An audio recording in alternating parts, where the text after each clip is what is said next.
25 साल पुरानी बात है। 1998 में राजस्थान के जोधपुर में हम साथ साथ हैं फिल्म की शूटिंग चल रही थी। 1 और 2 अक्टूबर की रात को इस घने जंगल में अचानक एक बिना छत वाली जीप रुकती है। इसमें हम साथ साथ हैं मूवी के एक्टर्स मौजूद हैं। ड्राइवर सीट पर सलमान खान, साइड में सैफ अली खान, पीछे वाली सीट पे तीनों एक्ट्रेसेस तब्बू, सोनाली बेंद्रे और नीलम कोठारी। कथित आरोप है कि सलमान खान ने जोधपुर के कंकाणी गाँव के इस जंगल में 2 ब्लैक बक्स यानी कि काले हिरणों का शिकार किया और इसका परिणाम ये हुआ कि जीवन का टारगेट क्या है तुम्हारे? लक्ष्य तो सर सलमान खान मारना जी, और कोई लक्ष्य नहीं है। आज 3D एनिमेशन की मदद से समझो कि जो सलमान खान 5 साल पहले ब्लैक बक पोचिंग केस की सफाई कुछ ऐसे देते थे। अब मैं चाहता हूं कि आज जनता के सामने एक बार ये बताएं कि आखिर किस्सा क्या था, हुआ। इस केस को लड़ेंगे मेरिट पर कोर्ट में और जीतेंगे कोर्ट में, क्योंकि सर केस ही नहीं है।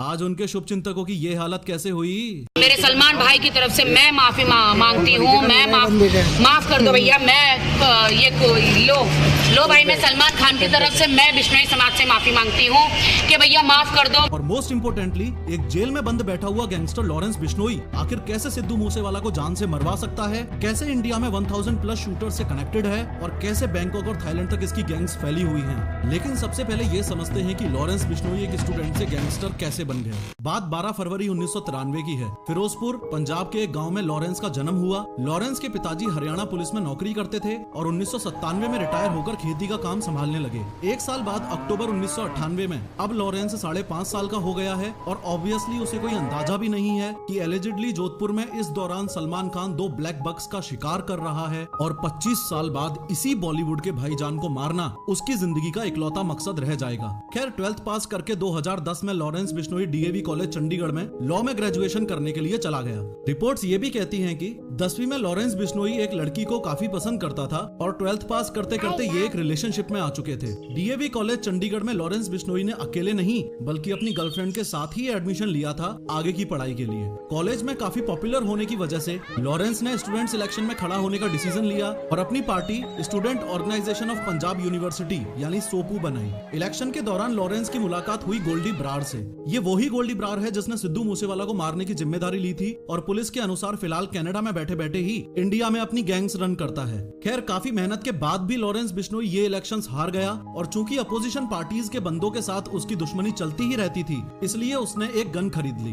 लॉरेंस बिश्नोई की दुश्मनी कॉलेज में बढ़ती गई और जनवरी 2011 में धीरे धीरे इस दुश्मनी ने शूट आउट और गैंगवार का रूप ले लिया। इस शूट आउट की वजह से उस पर FIR हुई, लेकिन इस बात पे ध्यान दो कि रिपोर्ट्स ये भी हैं कि लॉरेंस बिश्नोई ने एक पक्के अपराधी का रूप तब लिया जब इसकी गर्लफ्रेंड को अपोजिशन पार्टी वालों ने जिंदा जला दिया। बस अब क्या था, लॉरेंस बिश्नोई की एंट्री दहशत की दुनिया में हो चुकी थी।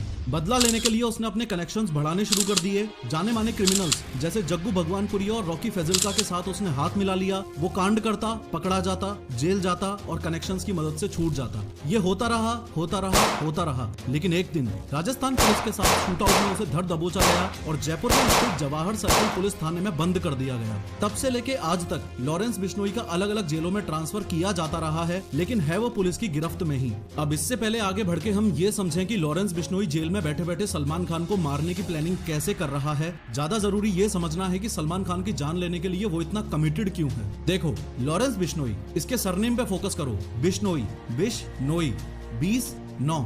जी हाँ, ये बिश्नोई कम्युनिटी 20 और 9 यानी 29 नियम को फॉलो करती है। मान्यता यही है कि असली बिश्नोई वो ही है जो इन 29 रूल्स को फॉलो करता हो। इन 29 रूल्स में से कुछ रूल्स ये भी हैं कि दारू नहीं पीनी है, अमावस्या को व्रत रखना है, नीले कलर के कपड़े नहीं पहनने हैं, सुबह सूर्योदय होते ही नहाना है एंड मोस्ट इम्पोर्टेंटली जानवरों और पर्यावरण को सुरक्षित रखना है। इस 5वें पॉइंट की इंपोर्टेंस आप इस इमेज की मदद से भी समझो। एक बिश्नोई महिला एक हिरण को स्तनपान करवा रही है। ये ब्लैक बक्स आपके और मेरे लिए एनिमल्स हो सकते हैं, लेकिन बिश्नोई समाज के लिए पालतू और पूज्यनीय हैं। लोग इस बात के लिए बिश्नोइयों को प्रेज भी करते हैं। जब दुनिया को ग्लोबल वार्मिंग का ग मालूम नहीं था, सदियों से ये मेरा वैष्णवी समाज के लोगों ने पर्यावरण की रक्षा के लिए बलिदान दिए ये कम्युनिटी ब्लैक बक्स को बच्चों की तरह पालती है और दुखद तौर पर ऐसा कथित आरोप है कि सलमान खान ने इनके बच्चों का यानी काले हिरणों का शिकार किया है। बट वेट, क्या सलमान खान ने सच में शिकार किया था?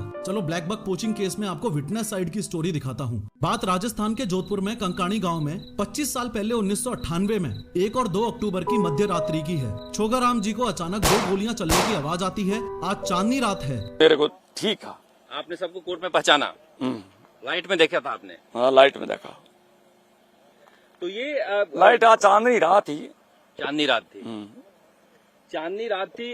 गोलियों की आवाज सुनकर छोगाराम जी बाकी लोगों को लेके लाठी डंडों के साथ मौकाए वारदात की जगह पर दौड़ के पहुंचे। वहां पहुंचते ही उन्हें जिप्सी दिखाई दी जिसमें 7 लोग बैठे हुए थे। मौके पे पहुंचते ही जैसे ही गांव वालों को वहां मरे हुए हिरण दिखाई दिए तो उन्हें इस बात का अंदाजा हो चुका था कि इन जिप्सी वालों ने इनका शिकार किया है। गुस्से में आके गाँव वालों ने लाठी डंडे बरसाने शुरू किए तो जिप्सी में बैठी लेडीज चिल्लाने लगी और ड्राइवर ने चिल्ला के उनको चुप करवाया। कुछ एलिजेड रिपोर्ट्स इतनी प्रिसाइज भी हैं कि तब्बू चिल्ला रही थी और सलमान खान उनको चुप रहने के लिए बोल रहे थे। इतनी पूरी हलचल में गांव वालों ने जिप्सी का नंबर नोट कर लिया और ये बहुत बड़ी दिक्कत बनी सलमान खान के लिए। अब जिप्सी का नंबर पुलिस थाने में दिया गया तो पता चला कि जिप्सी किसी यादव साहब के नाम पे है। यादव साहब से पूछताछ करने पर पता चला कि उन्होंने अपनी जिप्सी किराए पे दे रखी है किसी फिल्म यूनिट को। उन्होंने डिटेल में बताया कि जोधपुर के किसी पैलेस में एक फिल्म की शूटिंग चलते कुछ एक्टर्स रुके हुए हैं। उस फिल्म की टीम को ये जिप्सी किराए पे दी गई थी। पुलिस को अंदाजा लग चुका था कि शूटिंग तो फिलहाल हम साथ साथ हैं मूवी की चल रही है। फर्दर इंक्वायरी से पता चला कि जिप्सी की जिम्मेदारी हरीश दुलानी नामक व्यक्ति को दे रखी थी जो कि उसका ड्राइवर था। इस हरीश दुलानी को अच्छे से देख लो, ये इस कहानी का मोस्ट इम्पोर्टेंट कैरेक्टर है। इसने ही सबकी धोती खोली थी। सारे राज कोर्ट के सामने इसने ही बताए थे। इसने ये भी बताया था कि सिर्फ 1 और 2 अक्टूबर को ही नहीं, उससे पहले सितंबर 1998 के लास्ट वीक में भी सलमान खान ने 2 बार हिरणों का शिकार किया था। दुख की बात तो ये है कि फिलहाल इसकी हालत ये है। क्या आपने देखा था? क्या आपको लगा कि सलमान ने शिकार किया था? आपने क्या वो बोला था अपने कोर्ट में? नहीं, मैंने जो बोलना था मैंने कोर्ट में बोल दिया। मैं इस बारे में अब मैं टिप्पणी करने में मेरी हिम्मत नहीं है। क्यों नहीं है? बस अब नहीं है, डर लगता है भाई। वो इसलिए क्योंकि इसके परिवार वालों को लगातार धमकियां तक मिली हैं। इसी समय आपको ये भी बताना चाहूंगा कि जीप में जो 7 लोग मौजूद थे उसमें जो पीछे 2 मेल्स बैठे थे उनमें से एक था ये हरीश दुलानी और दूसरा था दुष्यंत सिंह जो एज अ गाइड काम करता था उस होटल में जिस होटल में ये लोग रुके हुए थे। उसके बाद कई बार सलमान खान हियरिंग्स के लिए कोर्ट जाते रहे, जेल भी गए लेकिन बेल मिलती रही। लेकिन फाइनली 5 अप्रैल 2018 को सलमान खान को 5 साल की सजा सुना दी गई और 10,000 रुपए का जुर्माना लगा दिया गया। परंतु बिश्नोई कम्युनिटी जिस बात से आज तक नाराज है वो ये कि सलमान खान के जेल जाने के एग्जैक्ट 2 दिन बाद यानी 7 अप्रैल 2018 को सलमान खान को बेल मिल गई और केसेस यूं ही कोर्ट में घूमते रहे। ऐसे में गैंगस्टर लॉरेंस बिश्नोई कानून हाथ में लेने की ठान लेता है और पुलिस की जीप में बैठ के पुलिस वालों के सामने बोलता है, तो जब हम करेंगे तो पता लग ही जाएगा। सलमान खान का करेंगे, मारेंगे यही जोधपुर में मारेंगे तो पता लग जाएगा इनको। अभी तो मैंने कुछ किया ही नहीं, अभी नहीं मतलब कोई इन्वॉल्व कर रहे हैं। खैर फिलहाल लॉरेंस बिश्नोई तो जेल में बंद है लेकिन अपने राइट हैंड गोल्डी ब्रार और गैंग मेंबर्स के साथ कनेक्टेड रहते हुए सलमान खान को जान से मारने की इसकी प्लानिंग काफी स्ट्रॉन्ग और प्रैक्टिकल है। सलमान खान को मारने की सबसे पहली कोशिश इसने 2019 में की थी जब गैंगस्टर संपत नेहरा को इसने मुंबई भेजा था। संपत नेहरा को जब पुलिस ने पकड़ा तो पता चला कि उसने काफी टाइम तक गैलेक्सी अपार्टमेंट की रेकी की लेकिन हथियार की रेंज कम होने की वजह से प्लान कैंसिल करना पड़ा। सलमान खान को मारने की दूसरी कोशिश इसने 2022 में की थी जब कनाडा में बैठे गोल्डी ब्रार ने एक शूटर को मुंबई भिजवाया और हमले की साजिश करने के लिए मुंबई में उसे एक कमरा दिलवाया। सलमान खान के फार्म हाउस की रेकी की गई। फार्म हाउस के गार्ड से शूटर ने दोस्ती तक भी कर ली थी, हर मूवमेंट पर नजर थी, लेकिन सलमान खान के साथ हैवी सिक्योरिटी होने की वजह से प्लान कैंसिल करना पड़ा। इसके अलावा सलमान खान के पिताजी सलीम खान जिस पार्क में वॉक के लिए जाते थे उस पार्क की बेंच पर उन्हें धमकी भरी चिट्ठी भी मिली थी। चिट्ठी में साफ साफ लिखा था कि तेरा सिद्धू मूसेवाला जैसा हाल कर देंगे। और सबसे लेटेस्ट यानी 22 मार्च 2023 को सलमान खान को ईमेल के जरिए धमकी मिली है जो कि रोहित गर्ग नामक व्यक्ति ने भेजी है और गोल्डी ब्रार ने भिजवाई है। अगेन वही सेम बात लिखी है कि या तो माफी मांग ले या जान जाएगी। ये माफी मांगने वाला मसला ये है कि लॉरेंस बिश्नोई कहता है कि मैं सलमान खान की जान नहीं लूंगा, माफ कर दूंगा और यहाँ तक कि उसके पैर भी पकड़ लूंगा अगर सिर्फ और सिर्फ हम बिश्नोइयों के मुक्तिधाम मुकाम मंदिर में जाके वो माफी मांग ले। तो कैसे आप माफी चाहते हैं? सर हमारे बिश्नोइयों का मंदिर है मुकाम, मुक्तिधाम मुकाम एक मंदिर है हमारे बिश्नोइयों का। बस वहां जाके हमारे मंदिर में जाके माफी मांग ले। देखो ये है वो मुक्तिधाम मुकाम मंदिर जो कि राजस्थान में बीकानेर जोधपुर स्टेट हाईवे के पास स्थित है। खैर धमकियां मिलने के बाद गवर्नमेंट की तरफ से सलमान खान को Y+ सिक्योरिटी दे दी गई है। आर्म्स लाइसेंस के अंडर एक पर्सनल रिवॉल्वर उनके पास है और निसान की हाई सिक्योरिटी बुलेट प्रूफ गाड़ी पर अपग्रेड कर लिया गया है। Y+ सिक्योरिटी का मीनिंग है कि इसमें 11 सिक्योरिटी पर्सनल इन्वॉल्व होंगे, जिसमें से 2 PSOs यानी personal security officers rotational basis पे हर वक्त आसपास रहेंगे और 1 या 2 NSG कमांडोज भी रहेंगे।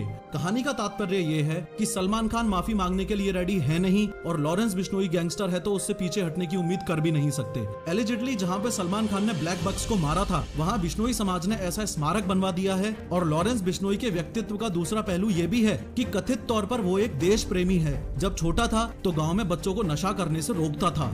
गांव के बच्चे को नशा करने के लिए वो बहुत रोकता था, कोई गलत काम करने के लिए रोकता था। एक उसका बोलने का ढंग बहुत अच्छा था। शहीद भगत सिंह को अपना रोल मॉडल मानता है और कहता है कि अगर जेल से छूट गया तो गायों की सेवा करेगा।